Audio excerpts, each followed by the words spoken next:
ബിജു, വളരെ സാഹസികമായ അല്ലെങ്കിൽ അത്രമേൽ പ്രയാസമുള്ള ഒരു രക്ഷാദൗത്യത്തിനാണ് ഇപ്പോൾ ഇവർ പുറപ്പെട്ടിട്ടുള്ളത്.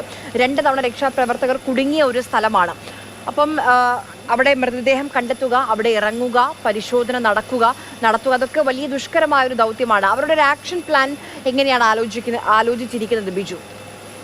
ഇപ്പോൾ ഈ ടീമിലെ 6 അംഗങ്ങളാണ് പോയിരിക്കുന്നത്. ബാക്കി അടുത്ത ട്രിപ്പായിട്ട് വന്ന് 6 പേരെ കൊണ്ടുപോവുക എന്നുള്ളതാണ്. കാരണം ഓരോ സ്ഥലങ്ങളിൽ ഇവരെ റോപ്പ് വഴി താഴേക്ക് ഇറക്കും. അതിനുശേഷം അവിടെ തിരച്ചിൽ നടത്തുന്ന സാഹചര്യത്തിൽ അടുത്ത വരവിലായിട്ട് 6 പേരെയാണ് ഇനി അടുത്തായിട്ട് കൊണ്ടുപോവുക.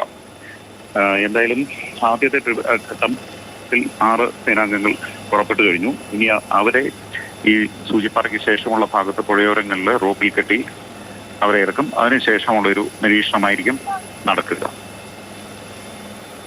ശരി, അതായത് നിലവിൽ 12 പേര് ഈ രക്ഷാദൗത്യത്തിന്റെ ഭാഗമാകും എന്നാണ് അറിയിച്ചിരുന്നത് ഇന്നലെ റവന്യൂ മന്ത്രി കെ രാജൻ അടക്കം.